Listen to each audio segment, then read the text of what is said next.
Below is this remote RGB function. Two receivers have set as 2 zone by match code and set as RGB type through deep switch. Press Z to choose the zone 1 receiver. Off. On. Change color for zone 1. Control zone 1 separately. Press Z key to choose zone 2. Off. On. Change color for zone 2. Control zone 2 separately. Long press Z key until all indicate lights on.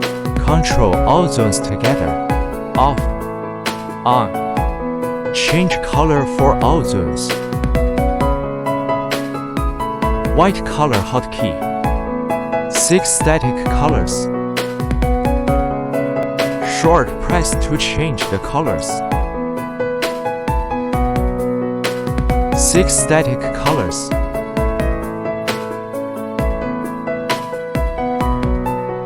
Long press brightness to gradualize dim down.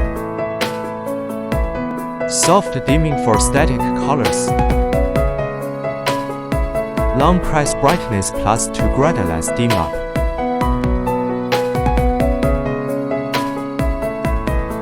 Mode key.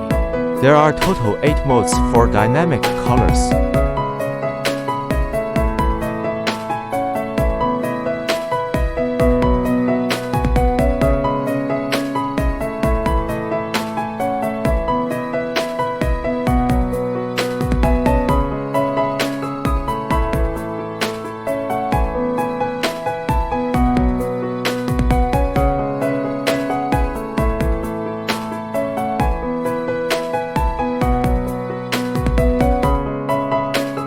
Long press speed to speed down the changing. Speed plus to speed up. With excellent wireless sync control function, could achieve multi-pieces receivers be controlled at the same time.